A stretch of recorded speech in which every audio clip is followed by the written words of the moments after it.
محمود غزنوی نے کہا تو جا تھیلی چھوڑ جا اور جب میں تجھے بلاؤں گا دوبارہ آنا۔ وہ شخص چلا گیا۔ محمود غزنوی اٹھا، دربار کو برخاست کیا، لوگوں سے کہا چلے جاؤ، میں 3 دن کے لیے سیر کرنے کے لیے جا رہا ہوں، اب تو 3 دن کے بعد ہی لوٹوں گا۔ اکیلے جب رہ گیا محمود نے اپنی چھری کو نکالا۔ وہ جس تخت پہ بیٹھتا تھا وہاں گدا ہوتا تھا، جو اپنا گدا تھا محمود نے اپنی چھری لے کر اس گدے کو پھاڑ ڈالا اور چھری جیب میں رکھا اور نکل گیا، اور جاتے وقت یہ کہا کہ میرے بعد کوئی میرے دربار میں نہ آئے۔ محمود چلے گئے۔ وہ صفائی کرنے والا، دربار کی صفائی کرنے والا جب آ کے دیکھا نا تو گدا پھٹا ہوا ہے، اس نے شور مچا دیا، پہرے دار بھی آ گئے۔ جیسے ہی اس کا شور سننا تھا کہ فلاں صاحب بھی آ گئے، فلاں صاحب بھی آ گئے، دربار کے جتنے بھی لوگ تھے، ملازم تھے، سارے جمع ہو گئے۔ او خدا کے بندو، اس کا تو گدا پھٹ گیا ہے، وہ تو مار ڈالے گا۔ اس نے جاتے وقت ہی کہا تھا یہاں میرے دربار میں سوائے صفائی کرنے والوں کے علاوہ کوئی نہیں آئے، اور کوئی گئے بھی نہیں تھے سوائے صفائی کرنے والے۔ پہلے دن ہی وہ دیکھ لے گا، پھٹا ہوا دیکھ لے گا تو لٹکا دے گا سب کو۔ کیا کریں؟ شور ہو گیا، دربار کے سارے ملازم اکٹھے ہو گئے۔ ان میں سے ایک بندہ کہنے لگا فکر مت کرو، میں ایک ایسے بندے کو جانتا ہوں، وہ اس طرح کام کرے گا، پھاڑنے والے کو بھی پتہ نہیں چلے گا کہ وہ کہاں سے پھٹا ہوا تھا، وہ اس طرح کی کاریگری کرتا ہے، وہ ایسا بہترین رفو کرے گا کسی کو پتہ بھی نہیں چلے گا۔ سب ملازم کہنے لگے اس کو بلا تو صحیح، ہم سب مل کر 1 مہینے کی پگار دیتے ہیں، تو اسے بلا تو صحیح، اس بندے کو یہاں لے آ۔ اس بندے کو بلایا گیا۔ اس بندے کا نام احمد رفوگر تھا۔ جب وہ آیا تو اس کو گدا دکھایا، اس کو کہا کہ بھائی گدا اس طرح سینا کہ اس کو پتہ نہ چلے۔ احمد رفوگر کہنے لگا فکر ہی نہ کرو، میں بڑا ہی کاریگر ہوں۔ احمد رفوگر کہنے لگا میں اس طرح کاریگری کروں گا کہ پھاڑنے والے کو بھی معلوم نہیں ہوگا کہ کہاں سے پھٹا تھا، آپ فکر نہ کریں۔ سارے لوگ، دربار کے لوگ مل کر اسے پیسے دیے اور وہ گدا لے گیا۔ اب وہ پیسے اور گدا لے کر گیا، اگلے ہی شام اس نے گدا لا کے بچھا دیا، گدے کو اس نے سی دیا۔ تیسرے دن بادشاہ آ گیا، آتے ہی پہلی نظر گدے پہ ڈالی۔ اس نے ملازموں کو بلایا، ملازموں سے کہا کہ یہ گدا کس نے سیا ہے؟ کہا کہ جناب کیا ہوا؟ کہا کہ پھٹا ہوا تھا، یہ تو پھٹا ہوا تھا، کس نے سیا ہے؟ ملازم کہنے لگے جناب یہ تو پھٹا نہیں تھا، یہ تو بالکل صحیح تھا۔ وہ کہنے لگا ڈرو مت، اسے میں خود پھاڑ کے گیا تھا، تو بتاؤ تو صحیح سیا کس نے ہے؟ کہا کہ جناب اگر آپ پھاڑ کے گئے ہیں تو بتایا کیوں نہیں؟ بادشاہ نے فرمایا اسی لیے تو بتایا نہیں تھا کہ تم خود تحقیق کر لو، بلاؤ اس کو، بتاؤ کس نے سیا ہے۔ بلا لیا اس کاریگر کو، احمد رفوگر آ گیا۔ جب وہ آیا بادشاہ کے سامنے کھڑا ہو گیا۔ بادشاہ کہنے لگا ہاں بھائی تو نے سیا ہے؟ کہنے لگا حضور آپ کے سارے ملازم اکٹھے ہو گئے تھے، میری غلطی کوئی نہیں، تو واقعی میں بڑا کاریگر ہے، میں نے خود اپنے ہاتھوں سے پھاڑا تھا، مگر مجھے بھی معلوم نہیں پڑ رہا تھا کہ میں نے کہاں سے پھاڑا تھا۔ اچھا یہ بتا یہ جو تھیلی ہے اس تھیلی کو بھی تو نہیں سی ہے؟ اس نے کہا ہاں جی یہ تو آپ کے خادم کا ہی کارنامہ ہے، فلانے علاقے کے قاضی صاحب آئے تھے، اس میں کے ہیرے نکال کے کھوٹے سکے بھرے اور مجھ سے کہا کہ اس کو سی دینا، اس میں کھوٹے سکے بھرے تھے اور مجھ سے کہا گیا کہ جیسی سلی ہوئی تھی اسی طرح سینا، تو مجھے بھی تھوڑا سا حصہ ملا تھا۔ محمود نے سارے گواہ بھی اکٹھے کر لیے، ثبوت بھی اکٹھے کر لیے۔ پھر قاضی کو بلایا، پہلے سارے گواہ اور ثبوت اکٹھے کر لیے، کیس کو حل کر لیا، پھر قاضی کو بلایا۔ آج ہمارے معاشرے میں دیکھیں بالکل اسی طرح کہ ایک بندہ لوگوں کے پاس جاتا ہے، کاروبار کرنے کے لیے لوگوں سے پیسے لیتا ہے، لوگوں سے پیسے وصول کرتا ہے، بدلے میں انہیں کچھ منافع دینے کی بات کرتا ہے، اور جب پیسے دینے کی باری آئے تو ایک پولیٹیشین کے پاس جاتا ہے، سیٹلمنٹ کرواتا ہے۔ جو بندہ سیٹلمنٹ کرتا ہے بدلے میں اسے کمیشن ملتا ہے۔ اب جو بندے پیسے دیے تو بیچارے برباد ہو گئے، لٹ گئے۔ اور پیسے لینے والا بھی مسلمان ہی ہوتا ہے، پیسے دینے والا بھی مسلمان ہی ہوتا ہے، اور سیٹل کرنے والا بھی مسلمان ہی ہوتا ہے۔ یہ کس طرح کا انصاف ہے؟ جو بیچارہ پیسے دیا وہی لٹ جاتا ہے، اور جو کوئی بھی فیصلہ کرتا ہے اسے تو باقاعدہ کمیشن ملتا ہے، سیدھے 20% پہ راضی۔ اب بیچارہ جو بندہ لٹ گیا 20% ہی صحیح۔ اس طرح کے جو فیصلے کرتا ہے، یاد رکھیں آج تو تمہارا وقت ہے، لوگ تمہارے پاس آ گئے، وقت تمہارا تھا اسی لیے لوگ تمہارے پاس آئے، تمہارے دربار میں آ گئے، لیکن یاد رکھیں ایک دربار وہاں بھی ہوگا، خدا کا دربار ہوگا، تمہیں جواب دینا ہے۔ جو بندہ لٹ جاتا ہے وہی بندہ طرح طرح کے سوالوں کے جواب دیتا ہے، یہ درست نہیں ہے۔ محمود غزنوی نے قاضی کو بلایا، جب قاضی صاحب آئے تنہائی میں لے کر گئے، قاضی صاحب آپ سے غلطی ہو گئی۔ وہ غریب آدمی تھا، وہ تو لٹ گیا، اس نے تو بڑی مشکل سے ہیرے جمع کیے تھے، وہ تو اس کے سارے عمر کی کمائی تھی، اس کی تو کل کائنات تھی، اس میں اس کی جو امانت تھی اس کو دے دیں، بات ختم ہو جائے گی۔ غلطی انسان سے ہوتی ہے قاضی صاحب، آپ مان لیں۔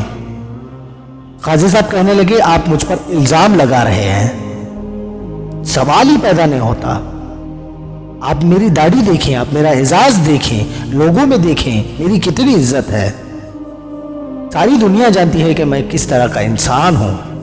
بادشاہ کہنے لگا قاضی صاحب بھول اور غلطی انسان سے ہی ہوتی ہے، بندے سے ہی غلطی ہوتی ہے، مان لیں۔ قاضی کہنے لگے نہیں میں اس طرح کا بندہ نہیں ہوں۔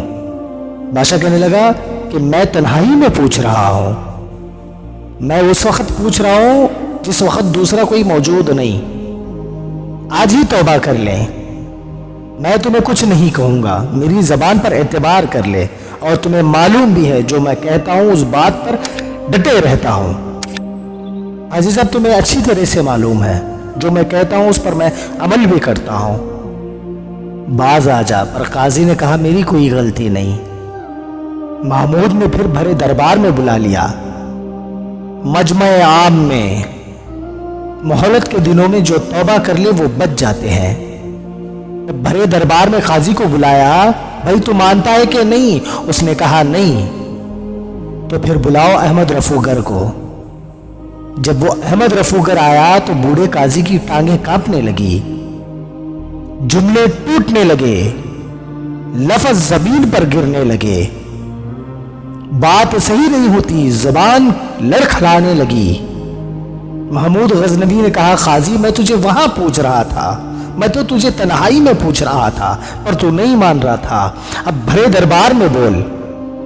جب قاضی صاحب کی گردن خود بخود جھک گئی تو دنیا سمجھ گئی، کہا نکل جا میرے دربار سے، اتنی تجھے عزت دی، اتنی بڑی تنخواہ دی، تجھے تو میں قاضی بنایا تھا، اور تو یہ تھوڑی سی رقم کے لیے، یہ تھوڑی سی رقم کے لیے تو بددیانت ہو گیا، چل نکل جا یہاں سے۔